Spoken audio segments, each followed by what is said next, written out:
Good evening, everyone. Hello. Welcome. Can you all hear me? Is the sound reaching to the back? Right. Good evening, everyone. My name is Bill Swainson, and I'm a trustee of Litfest, Lancaster Literature Festival. Now, last night, the Litfest International Fiction Book Club, which has been going since April 2020, had one of its most fascinating and enjoyable discussions yet about Xiaolu Guo's latest novel, Call Me Ishmael, her acclaimed reimagining of Herman Melville's 19th century American classic, Moby Dick. And this is something she'll be talking about in her lecture. So it is a very special pleasure to welcome Xiaolu this evening to give the 5th, believe it or not, Lancaster International Fiction Lecture, and for the first time in person, because in all other occasions it's been online because we started in COVID and it was the only way to do it. And then our speakers were based in places like Bogota and Delhi and Sofia, so they weren't coming here with a hop and a skip. So the lecture, as many of you will know, is a collaboration between Litfest and the Faculty of Humanities, Arts and Social Sciences at Lancaster University, and has been supported from the beginning by the Fondation Jan Michalski in Switzerland, which helps to support Litfest's international program. So, following in the footsteps of Juan Gabriel Vasquez, Gitanjali Shri, Georgi Gospodinov, and Guadalupe Nettle, no pressure then, Xiaolu Guo will talk this evening about fiction as an act of sabotage.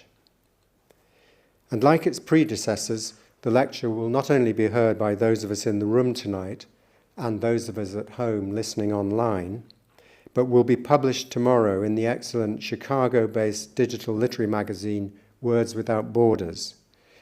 Words Without Borders has an annual readership of some 700,000, 60% of whom live outside the USA. While the Litfest website and the university's website, the university's dedicated Lancaster International Lecture Series webpage, will enable hundreds of readers, if not thousands, in the UK to access the lecture, ensuring that this evening's talk has a global impact. I'd now like to hand over to my colleague, Dr. Delphine Grasse, who is Senior Lecturer in French and Comparative Literature in the School of Global Affairs, and with whom Litfest runs the lecture series, and who was instrumental, far too modest to say it herself, in inaugurating the first lecture in 2021 and developing it into a series that also now includes the Lancaster Environment Lecture and the Lancaster History Lecture. So over to you, Delphine.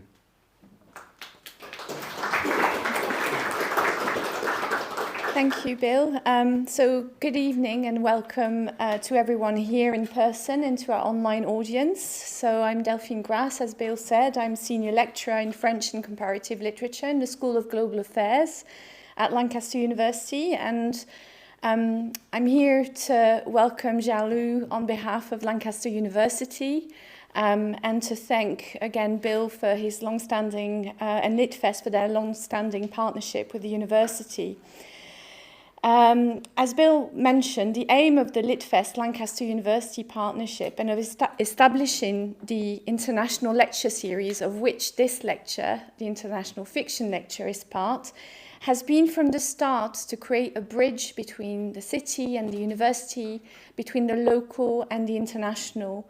And I think, to open Lancaster University to civic life and to welcome people on campus to find out more about our research and the exciting work that we do here.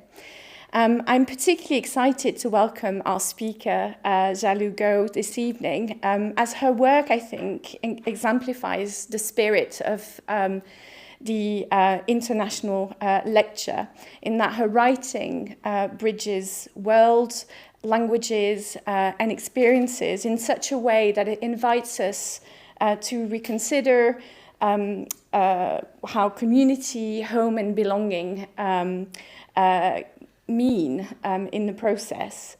So we're absolutely delighted to welcome Xiaolu this evening, and I will let my colleague Derek Hurd introduce her more formally. Thank you.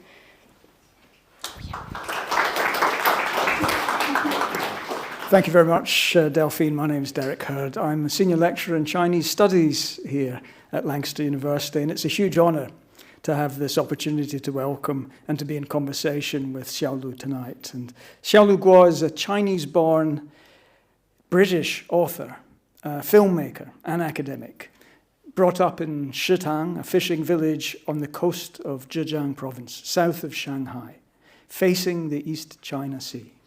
Xiaolu was already writing and publishing poetry in her teens. In 1993, at age 19, she won admittance to the prestigious and incredibly difficult to enter Beijing Film Academy. In 2002, she moved to London to study at the National Film and Television School. So Xiaolu has written around 10 works in English, at least, and prior to that, she wrote about the same number in Chinese as well. She writes novels, memoirs, essays, poetry, and has also directed about a dozen films, including documentaries and feature films. Her novels have been translated into 28 languages, at least. Her writing and film explore themes such as migration, alienation, the fragmentation of modern life, language and discourse, women, feminism, memory, journeys, translation, cultural translation, and translational identities. In her work, she challenges and seeks to move beyond everyday ideologies and categories. In 2013, she was named as one of Granta magazine's best of young British novelists, and her awards include, but are not limited to, a concise Chinese-English dictionary for lovers being shortlisted for the 2008 Orange Prize, her film She, a Chinese, winning the 2009 Golden Leopard Award at the Locarno Film Festival. Her memoir Once Upon a Time in the East was shortlisted for 3 awards and won the National Book Critics Circle Award in 2017. And her novel A Lover's Discourse was shortlisted for the 2020 Goldsmiths Prize. Xiaolu is a fellow of the Royal Society of Literature, and her academic career includes being a visiting professor at the Free University in Berlin and at Columbia University in New York, during which time she wrote her 3rd memoir, Radical. And her most recent novel, Call Me Ishmael, published this year, is a mesmerizingly inventive and timely reworking of Moby Dick. So Xiaolu, we are incredibly delighted to welcome you to Lancaster University tonight to give the 2025 Lancaster International Fiction Lecture. And after the lecture, Xiaolu and I will talk for around 5 to 10 minutes, and then we'll open up the discussion. So get your questions ready. Please now welcome Xiaolu Guo, who will talk tonight on fiction as an exercise in sabotage.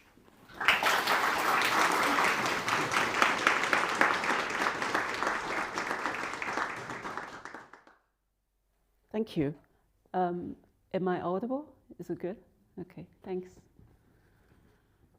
Well, thank you for such a wonderful introduction. I feel so honored to be here. It's the first time actually in Lancaster, but what a reception. Well, thank you for such a raining night.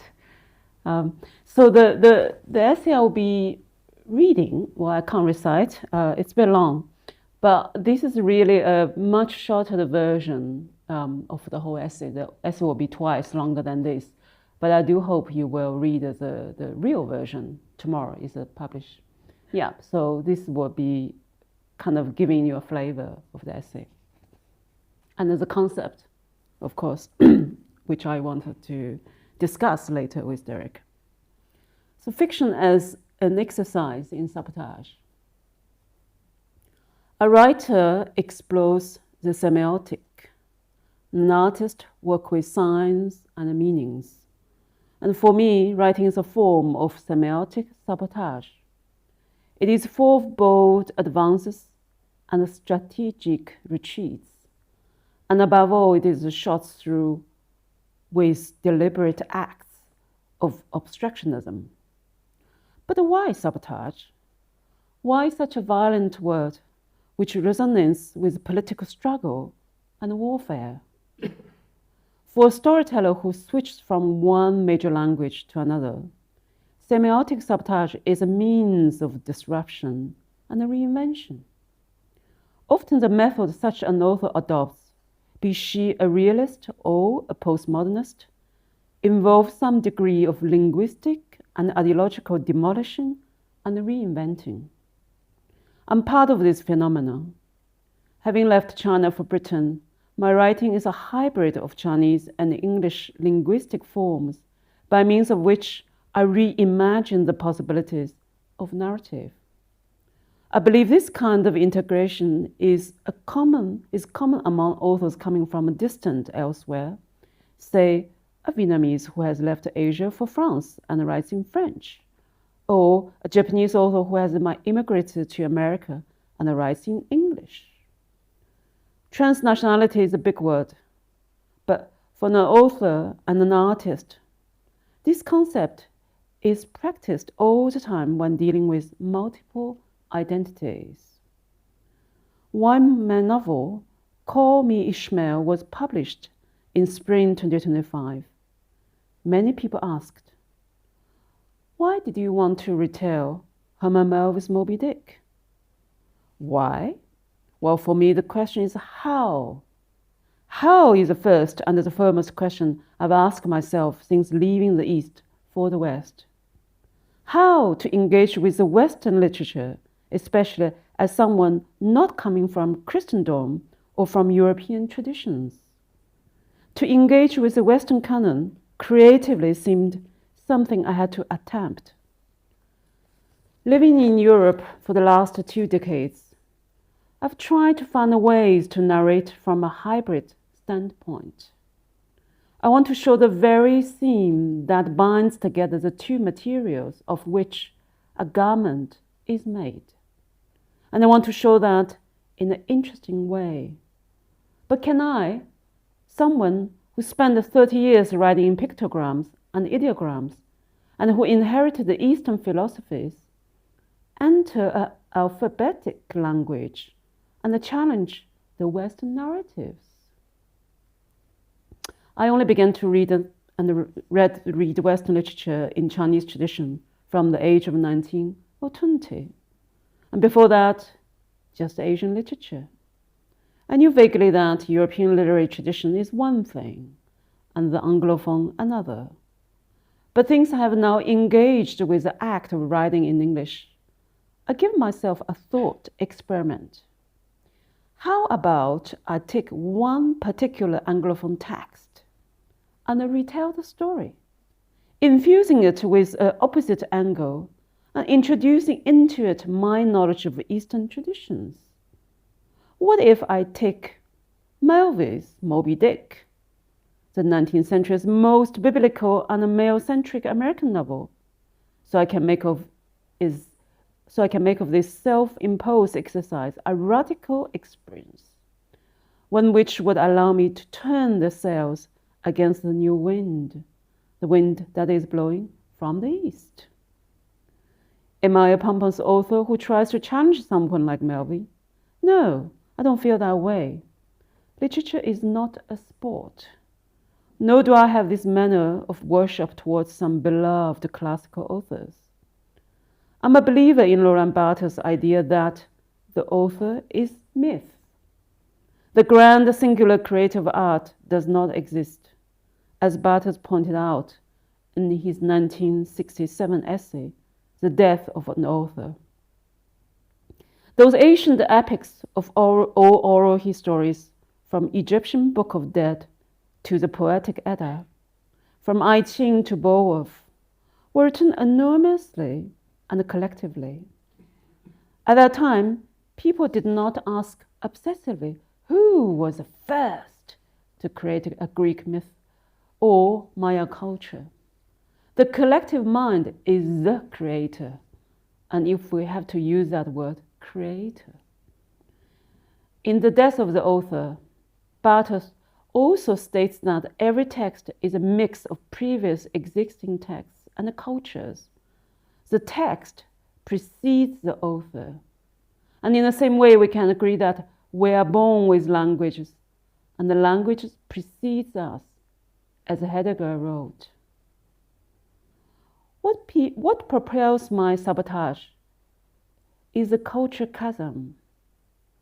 When I first read Herman Melville's Moby Dick in Chinese translation, I felt a chasm between my world and Melville's world, which is full of biblical references and Shakespearean allusions.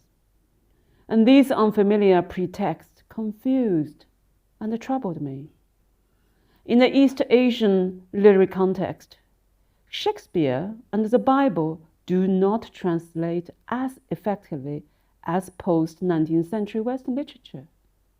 Furthermore, I grew up in a communist household and was fed solely on communist nutrients until I was grown up. So when I first encountered Melville's work, I asked myself, is the alienating experience from reading Melville something I can never overcome? Are there really some intrinsic differences between the two cultures that cannot be removed? Yes, there seems to be an untraversable chasm. But might I be able to build a bridge, even though it might take a very long time for me to build? I decided to build it. It was a semiotic bridge, constructed with any available materials I could gather along the way. A bricolage of literary influences and exercises. When I was reading Moby Dick in China, it seemed like Captain Ahab sees the world as divided into evil and good. The whale is evil and it must be chased and conquered. So I thought to myself, how could the world be so simply divided? And couldn't one be good and evil at the same time? In the Eastern way, there's no ultimate division between evil and good. It is a unifying flow between the yin and the yang, ever shifting towards each other, and binds both together. When Roland Barthes states, it is language that writes rather than an author, I think I understand that to write is to reach out to certain pre-existing ideas and texts, and to enter into discourse with them, or to disrupt, or even to sabotage. And that's what I have been doing since I switched to writing in English from Chinese. In the first novel I wrote in English after arriving in Britain 20 years ago, a concise Chinese-English diction for lovers, I used my broken English with no verb conjugation, with inconsistent pronouns and inappropriate prepositions. But I also made jokes about my deficiency. Somehow, my weakness became the strength of the narrative.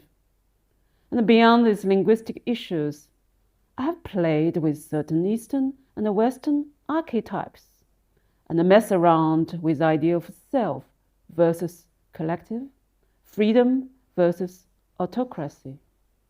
Often I depicted a character which embodies the battle between the East and West, and to bring me from one side to the other, and to bring a writer to readers. So if I'm a saboteur in that sense, then I'm at the same time a construction worker, a humble builder. Take another example of artistic sabotage in action. Some years ago, I made a documentary film called 5 Men and a Caravaggio. And the film is centered around Caravaggio's painting called St. John in the Wilderness, famous for painters' dramatic manner of depicting light and shadows. It is about how this painting has been repeatedly copied in China and the West in my film. The Chinese artisan in my film who has reproduced the piece has a view on originality. He believes his job is to make the work available for everyone and to be understood by the mass. Of course, the Chinese artisan's notion of originality is challenged by some Westerners who have purchased a reproduction from China. In my film, after receiving this copy from China, the Westerners in London then engage in revision of the same painting.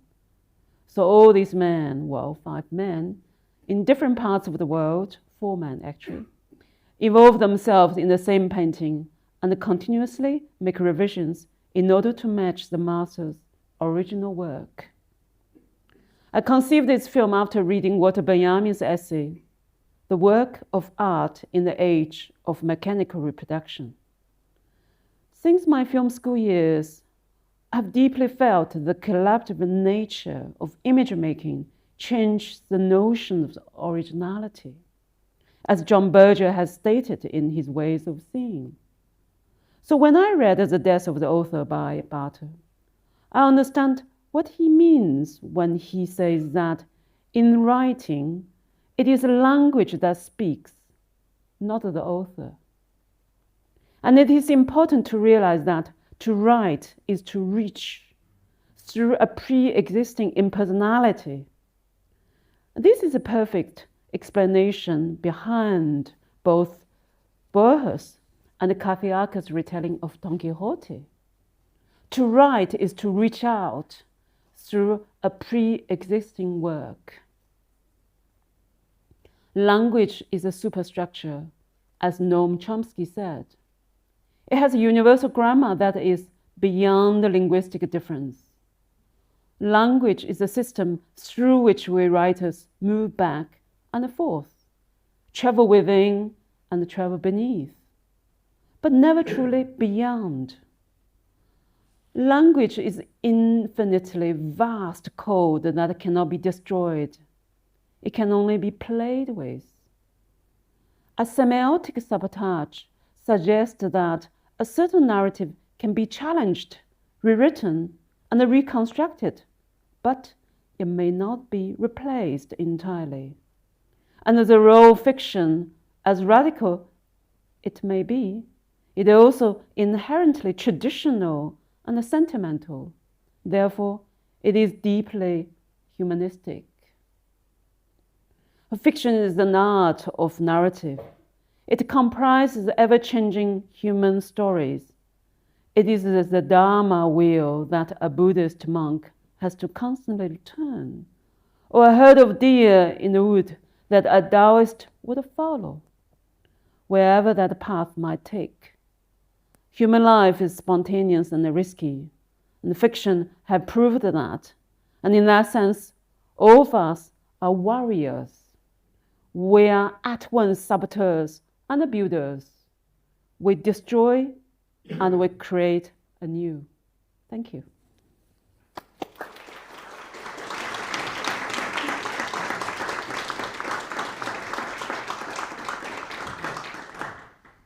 Thank you very much indeed, Xiaolu. That was a wonderful reading, full of incredible ideas, as we are used to from you, about language, culture, semiotic, sabotage, identity, and so on. So I'm going to open with a question about language, and maybe relates to semiotic sabotage, I'm sure it does. And it's about the way in which you, often in your work, are creating a new lexicon for women. You've talked about this before, and it's a theme that runs through many of your works. Is there also some sense of trying to subvert feminism itself, or move beyond that category in what you're trying to do? Thank you, Derek. Yes, before this novel, Call Me Ishmael, I wrote 3 nonfiction, and one of them is titled Radical. And actually, radical in Chinese just meaning 部首, the building block of a Chinese character, Hanzi, or in Japanese, kanji. It's a book really trying to sort of establish a kind of personal lexicon, a sort of dictionary from private womanhood, or from marginal, from minority, from foreigners. So I was kind of working, a set of vocabulary which is quite private, quite alien, quite foreign words. Somehow I felt it's interesting. I refer to Samuel Johnson's English dictionary and American Webster's dictionary, those big volume. And I thought, maybe those dictionary could have included more foreign words or more foreign concepts or marginal identities, But then these days, what is dictionary is interesting, right? What is a dictionary? So, as you said, the feministic approach to words, to vocabulary, to those very known words and unknown words. And I think that was a very important book. Thanks for mentioning that.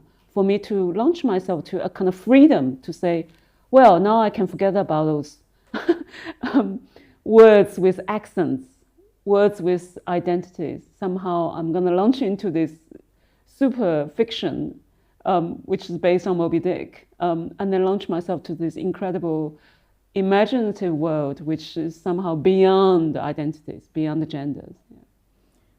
Thank you very much. And yes, I feel your work often does open up new possibilities for us. And I think this is why your work is so timely and speaks to us at this moment when people are looking for new ideas. Sometimes we feel and sense a tiredness in the categories and the identities that have served us for quite a long time now. And you bring new possibilities. And I would like to turn to Call Me Ishmael. And as a specialist in Chinese studies, I'm particularly interested in the character of Muzi, the Taoist sailor priest, and the way in which you bring him as a fresh character into your retelling of Moby Dick. It's very creative, but it opens up possibilities not just for interaction and engagement with Chinese culture, such as Taoist ideas and the I Ching and so on, but also at this very moment when we're searching for new solutions and ways to address the ecological crisis, it opens up a new way of connecting with the world, I think, the natural world. Could you tell us a bit more about that? Well, thank you, yeah. I mean, the original novel, Herman Melville's Moby Dick was, I think, one of the first multinational, international, global novel in a sense because on the whaling ship, well, he was one of the sailors and whalers in Melville's lifetime. And I think the novel really represented this sort of multinational, multilingual crew, right? The ship crew, around 30, 40 characters, but he focused on only a few on that ship. And I think the ship, around 1820, during his lifetime, he wrote about that incredible world voyage until the shipwreck in the South Seas around the equator. And I thought that, this is really maybe the first multicultural novel without trying to be multicultural, multinational, right? And then the whaler is really bringing the new whalers because I think that one of the most important industry at that time in the middle 19th century, pre-Civil War time, whaling provided all the light, oil, all this lamp oil, right? So provided all the oil at that time before we discovered other source for the lighting. And for anything, cosmetic, for hair, for all sorts of domestic use. So whaling was a really big industry. I thought about using that ship voyage, bring my kind of multinational characters on that ship. So the ship itself is a world stage, but everyone has to react to each other because it involves race, gender. And also my novel is set in 1840, which is kind of very difficult because only 20 years after Melville's Moby Dick, everyone will say that's really kind of silly to set in such a close time to the original. But I couldn't set my novel much later or in the futuristic time because the whaling industry already died afterwards. By the 1910, the whaling industry completely dead because the Northern Europeans invented this kind of explosive harpoons that you can kind of use as a spear, piercing into whale's head, and the whale will explode because explosive weapon, right? So that's the death of the whaling industry. So all these are the background of this my novel. But come back to your Asian Taoist approach. I have to mention before I wrote a novel, I read incredible real stories from archives, maritime archives, the 3 incredible Victorian 19th century working class girls in disguise jump on the ship, forever launch themselves, left English coast, to be a man. But at that time, the gender identity wasn't available to them. They just live as a man, as a boy. And they were very young, 16, 17. The oldest was 18. I also found a few incredible, archive record of American girls at that time, 16, 17, did the same voyage Herman Melville did, launched themselves pretending to be cabin boy from Massachusetts, because all the great whalers, the sailors from Massachusetts and New England, that batch. And then so they launched themselves as a man, all those girls, and then they went on those incredible voyage until they were discovered. Tragically or luckily, mostly very tragically, their destiny on the sea when they were discovered. So these are the real foundation. But for me, I think, come back to your point, it is crucial to introduce Asian character, especially a spiritual character, to take away the Western Christianity, or Quaker, if you like, on those ships, more or less, the New England Quakers. And Ishmael in my novel, she's kind of heathen, mixed, non-religious and self-made. She believed in everything, like a witch, kind of collecting all the, useful spirituality in a way. So she's kind of heathen-like. And then the whole ship is more or less Christianity or Quaker. And then when they arrived in this little island, Cape Verde, they would bring new sailors. Sorry, I'm just revealing all the stories to you before you even read the novel. So because each dock, they have to dock in each little places in order to get water, because a whaler, a ship would be 3 years, on the sea until they killed enough whale and going back with their oil. So they dock in the little islands, and then when they towards Asia, more and more Asian people will come in, sailor come in to replace the one who escaped or died. So my Chinese Taoist was, I'm using past tense as if they were real, but why not? Yeah. My Chinese Taoist sailor is discovered from one of those islands, and then he joined in and he bring I Ching, Taoism, I Ching divination, and then the captain say, well, you look like someone also very spiritual. Can you guide me to find that? Why well?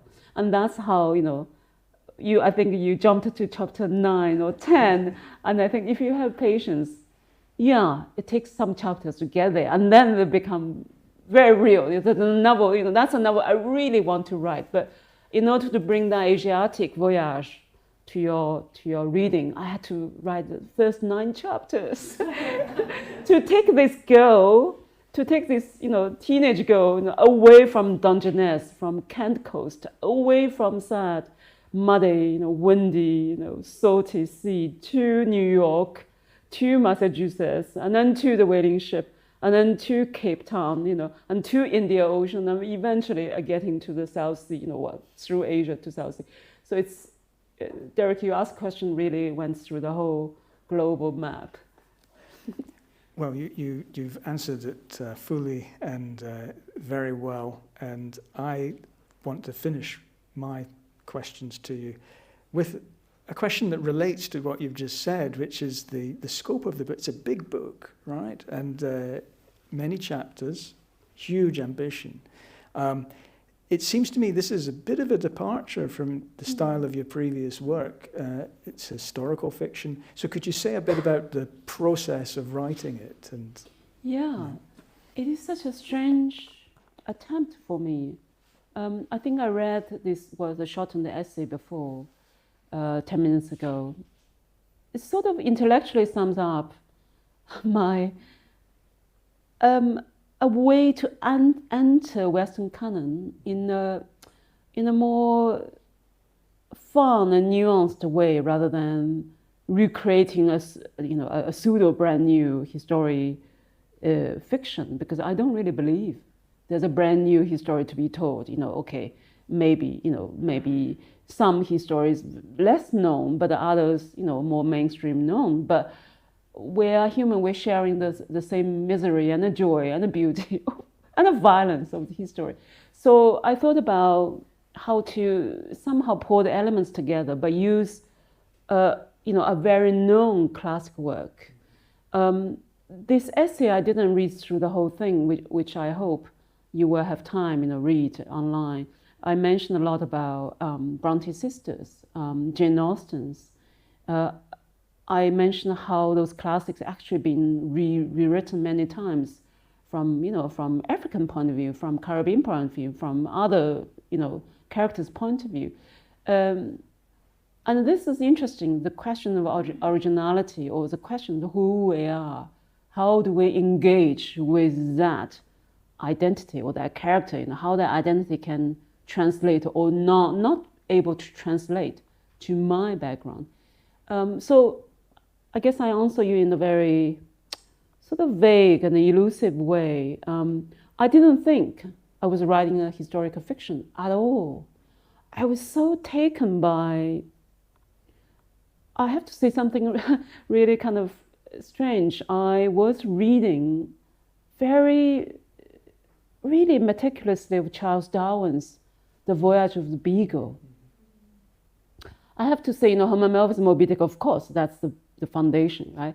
But the real inspiration is Charles Darwin's The Voyage of the Beagle. I was so amazed by the beauty of his prose, but also Charles Darwin's went through the whole world on that ship with Captain what's the name? Fitzroy. But his role is not quite a colonist view, right? So maybe the ship is kind of playing the colonist role, but his role is interesting. It is kind of New Age pre-science, on the age of the science, the truth of science. Go on to discover the world, revealing, what's the connection between human and apes. Mm-hmm. And I thought I was so taken by that pair of eyes through Charles Darwin's, collecting shells, bird eggs, mosses. He collected barnacles, for example. I think he was so fascinated by barnacles. And that was much more important for me than the white whale in Melville's, because it's about the age of discovery and inspiration and the discoveries of science and the freedom. And also then we can talk about gender, man, female, or between, or both, or they. So I think that's a real book for me to base my story. Sorry, this is taking you away from your question, but I have to really sort of mention that, because then Ishmael as girl boy, as both but not both, as kind of pre-gender identity, the character gains his ground is this Charles Darwin's time before he published the other work, right? The major. Yeah. Well, these were fascinating insights, and thank you for giving us the interesting background story to how you came to write the book. We're now going to open up the questions and the discussion to everybody here, and we've got half an hour or so a good amount of time. So can I invite anybody to start? And we've got a question there, and we're going to pass the microphone to you. So please wait till the microphone arrives. Thank you. Sorry, could you raise your hand again? Thank you. Thank you. This was really, really interesting. And I think my question follows on a little bit from Derek's last question about how this book is so different to your other writing. So I wonder, in your say intercultural journey, do you see kind of in your writings a progression, and this almost like a culmination of that, taking this core piece of Western literature and reconstructing it from your perspective, or is it just another thing to try to approach this intercultural question? Yeah, that's thanks. I think that's the question I would ask myself, but then I don't know if I have an answer. I think it's probably intuition of how to create a fiction in the larger sense, but without being tied or molded into a certain tradition. And my way of doing it is, quite naughty, or you say subtle, bringing another culture quite strongly, force that culture into that classical narrative. So it's sort of kind of challenging to recreate it, also mess about, because that way it become very creative, but also I remain my own authentic ground, which is coming from the East and from women's point of view. So if that's progression, I hope so. But I think as a novelist or as an artist, you really have to find a way to shake the mold and then infuse with new liquid. Yeah. Great. Do we have other questions? Shall we do this one now? Yeah.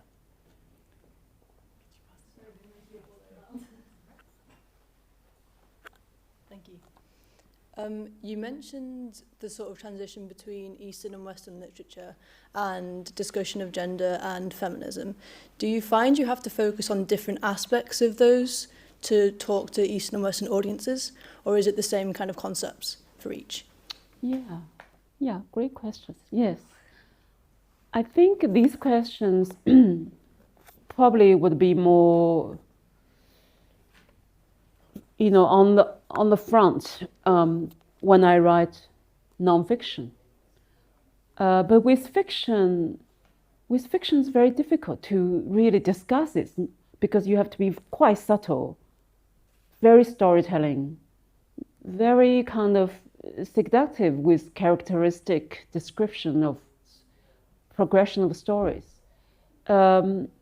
I think it's more difficult with fiction, but maybe it's easier also with fiction because Ishmael is coming from Ishmael. So the first sentence of Moby Dick, call me Ishmael, and then my first sentence, call me Ishmael.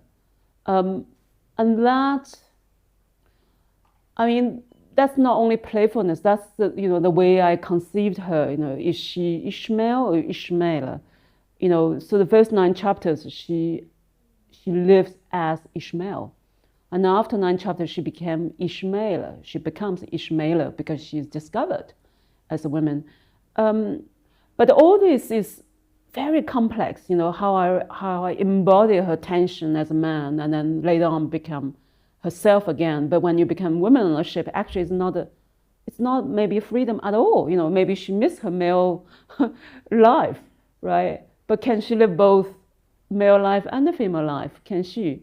I think what I did is something metaphorical to talk about her gender, her freedom of gender. Is she made this interesting connection with the white whale in the sea, and that's something in original Hemimovi's novel. He never really addressed the white whale. When the shipwreck happened in the end of Moby Dick, and then we say, well, what happened to the whale then? If the whale, smashed the whole ship, everyone died, what about the whale? Can you give a sentence or something? It wasn't addressed.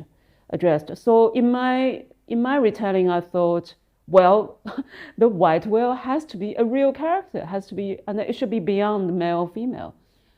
So I wrote a bit of their secret connection between this girl on the ship and that crazy white whale underneath the sea, making some kind of clicking sound. And of course, that's the really metafiction bit, which I worked a lot in the ending part of my writing, because that's something like you really have to think, but not write about it. As long as you find a way to write about, and then you can write. But I think it's only 2 pages in the novel towards the end to tie the relationship together between nature and the human.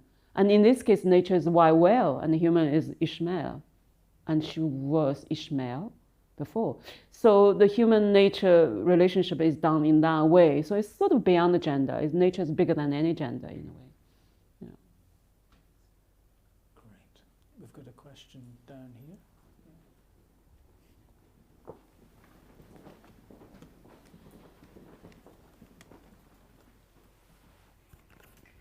So as a non-native English speaker living in English-speaking world, I have this constant internal conflict between wanting to improve my English proficiency, but then also wanting to be authentic Korean speaker. So if I want to grow as a writer, would you can you offer me any advice how you might have dealt with sort of similar conflict, internal conflict, and conflict desire? Absolutely, absolutely. I understand exactly. Yeah, what do you mean? I think if you write, then that could be your strength, could be your richness, and I think that hybrid experience and linguistic character you should embody in a way. And I thought about my first 10 years of writing English was such a it's such a challenge because I published several books in Chinese language. So it's very different when you began as a writer in one language, but I began as a writer in Chinese language. So move from one major language to another major language is weird because it's not move from a minor language to major language. So the conflict is huge. I still felt very difficult. You know, as I speak, I still don't use verbal conjugation just because my thought is slower or my speech is faster. So it didn't correct my verbal conjugation. But when I write, and I noticed, you know, I spend most of my time changing the verbal conjugation in my book, right? Or, you know, in appropriate pronouns, for example, the he, she, it. You know, in the Asian language, you don't define the difference, right? And these become obstacle, but also it can be the beauty and the character of your writing. If you manage to find the ways, if you manage to locate your character in that linguistic landscape, then your character would be rather unique and totally authentic, because it's not copied from something else, it's coming from within, right? But I think I have to say with this novel was so difficult because Ishmael is the English girl and it's 19th century Victorian. And I think for me was really just kind of the most, you know, idiotic attempt to write, right? So it's really, I don't know how I made it. I really don't know. So I hope you just try. And thank you. We're very glad you made it. I hope you make it again many times. Thank you. Right. And we have a question over here. Thank you.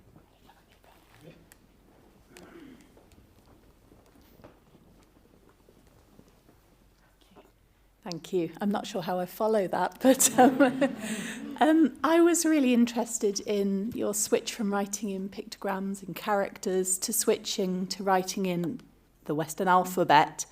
I was thinking about work I've done with writers who've written in Arabic, and they write from right to left, and they say that they think from right to left. And that's also a challenge to the Western way of thinking and conceptualizing the world. And I wonder if you could just say something about how that move from writing in characters to writing in an alphabet is either constraining or liberating for you. Yeah, thank you. So I think from ideograms to alphabet is really moving from visual-based language to sound-based language. It must be a very complex process to shift from this visual world to the sound-based world. But then a linguist would speak better in a theoretical or more practical way. And I think because I work so intuitively without theorizing or making sense of it, I think surely the visual-based pictograms, I think more laconic, more meaning-based.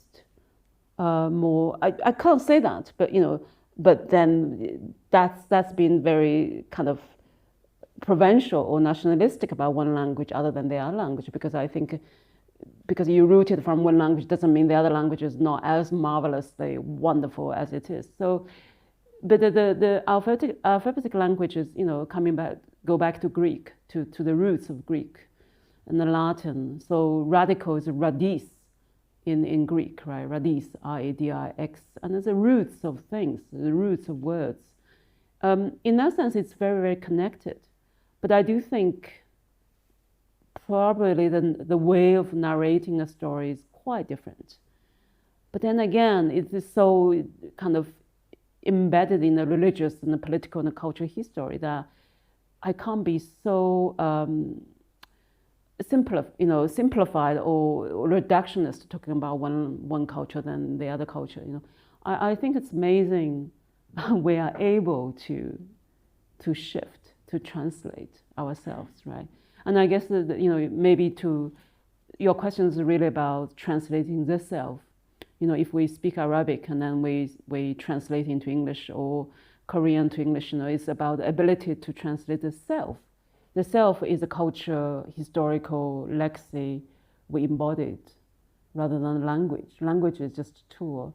And I think that's probably the essence of writing, is to translate that self properly. Thank you. So we have plenty of time for other questions. Who has a question to ask? There's one here. Yeah. Yes, thank you. Thank you for your fascinating talk. And I'm Hao. I'm studying here, and my major is contemporary arts. I'm also doing the film and non-fiction writing. So my question is similar like the previous one. It's about the language. Because in my experience, my mind, the language can represent your culture. It's the root of the culture. So what language you use, it represents what philosophy of thinking. So I think we're both from East, from China, and you use second language to do the creative work, to do literature. So when you do the second language to do that, and does it give you different perspective, or because you like you said, you're now doing the translations. You need to use that language, use that perspective of that culture, and to do the creative work. So I'm thinking about, does it give you different particular perspective of that? And one more question is, do you still use Chinese to do literature work, or you have given up on that? Yeah, thank you. Sure. Of course, you have different perspective, and I think maybe the point is how to use that perspective. So the answer is really not about do you have this perspective, but is how to play with different perspectives. So I don't use singular, I say perspectives, which means we're plural, we're plural. We can write from an Asian point of view, from Taoist point of view to look at crazy Captain Ahab. But then I also play a different perspective from English 19th century girls' view to look at the whole male-only ship, how the male sailors live on that ship, their violence, their jokes, their physicality, their life. So that's different, second perspective. And then I have third perspective, maybe from this Taoist perspective, which is actually beyond the cultural difference. What for him, culture is removed, the cultural difference is removed. What we are here is dust, embodied dust, and the nature out there. Nothing's meaningful. It's not about meaning at all. It's about finding the breath with nature and go with it and then diminish with nature. You can't really resist the power of nature. And that's another perspective. And in a way, I think to create something bigger and important is, perhaps is to understand how to use different perspective in an artistic way rather than in a very realistic way.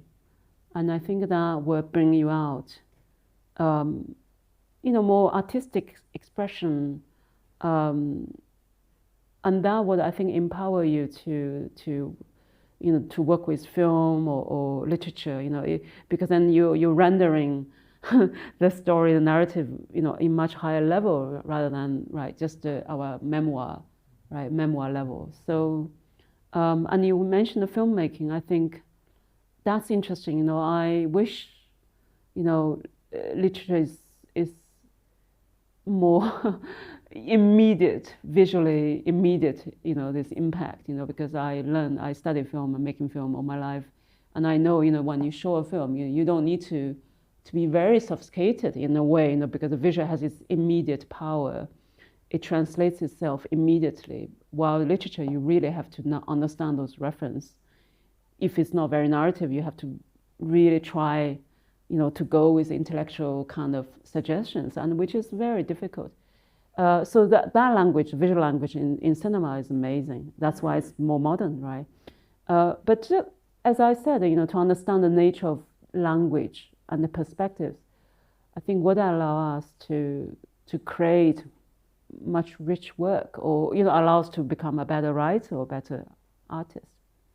And I haven't been writing Chinese for some years, because I'm still very much kind of trying to learn how to write in that voice, which is taking all my life to do it. Yeah. Great. Thank you.